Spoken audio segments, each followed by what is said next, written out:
पौराणिक कथा जब सत्यभामा को हुआ रूप का घमंड। Welcome to my YouTube channel Gyan Sagar में आपका बहुत बहुत स्वागत है। ज्ञान सागर को सब्सक्राइब करने के लिए ज्ञान सागर 602 पे सब्सक्राइब करें।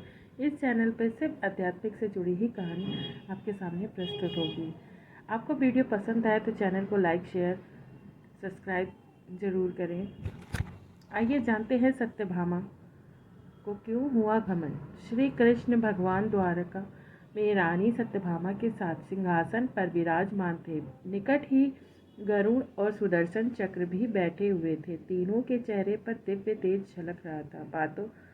बातों में रानी सत्यभामा ने श्री कृष्ण से पूछा कि हे प्रभु, आपने त्रेता युग में राम के रूप में अवतार लिया था। सीता आपकी पत्नी थी, क्या वे मुझसे भी ज़्यादा सुंदर थी?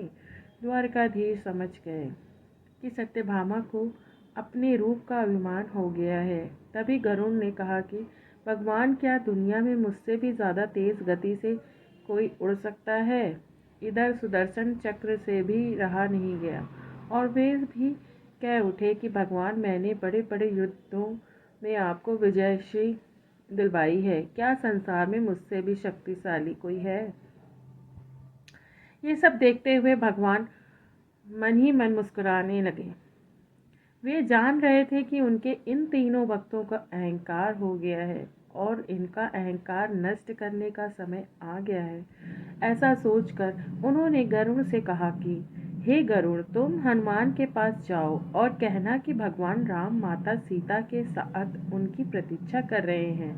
गरुड़ भगवान की आज्ञा लेकर हनुमान को लाने चले गए। इधर श्री कृष्ण ने सत्यभामा से कहा कि देवी, आप सीता के रूप में तैयार हो जाएं। और स्वयं द्वारकाधीश ने राम का रूप धारण कर लिया। मधुसूदन ने सुदर्शन चक्र को आज्ञा देते हुए कहा कि तुम महल के प्रवेश द्वार पर पहरा दो और ध्यान रहे कि मेरी आज्ञा के बिना महल में कोई प्रवेश ना कर सके। भगवान की आज्ञा पाकर चक्र महल के प्रवेश द्वार पर तैनात हो गए। गरुड़ ने हनुमान के पास पहुंचकर कहा कि हे वानर श्रेष्ठ, भगवान राम माता सीता के साथ द्वारका में आपसे मिलने के लिए प्रतीक्षा कर रहे हैं। आप मेरे साथ चलें, मैं आपको अपनी पीठ पर बैठाकर शीघ्र ही वहां ले जाऊंगा। हनुमान ने विनयपूर्वक गरुड़ से कहा, आप चलिए, मैं आता हूँ। गरुड़ ने सोचा, पता नहीं यह बूढ़ा वानर कब पहुँचेगा। खैर, मैं भगवान के पास चलता हूँ। यह सोचकर गरुड़ शीघ्रता से द्वारका की ओर उड़े। पर यह क्या, महल में पहुंचकर गरुड़ देखते हैं कि हनुमान तो उनसे पहले ही महल में प्रभु के सामने बैठे हैं।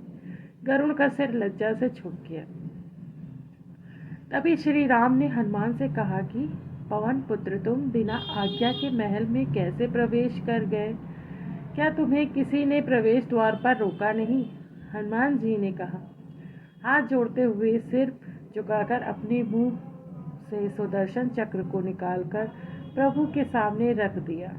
हनुमान ने कहा कि प्रभु, आपसे मिलने से मुझे इस चक्र ने रोका था, इसलिए इसे मुंह में रख मैं आपसे मिलने आ गया। मुझे क्षमा करें। भगवान मन ही मन मुस्कुराने लगे।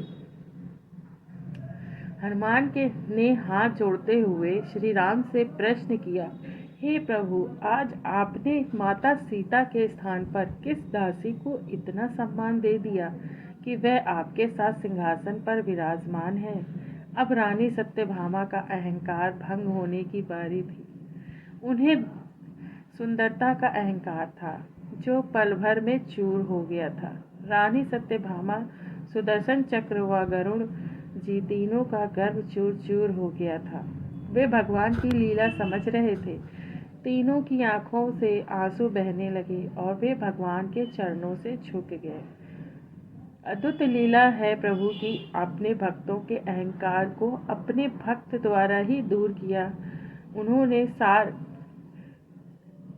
जीवन में कभी भी अहंकार नहीं करना चाहिए। जरूरी नहीं कि आज जो आपके पास है वह कल भी होगा। अपने अंदर जरा सा भी अहंकार आने लगे तो स्वयं ठाकुर जी हमसे दूर हो जाते हैं। ठाकुर जी को निस्वार्थ भक्तों की ही जरूरत है, अहंकार की नहीं। जय राधे राधे, जय श्री कृष्ण, राधे राधे, जय भोलेनाथ।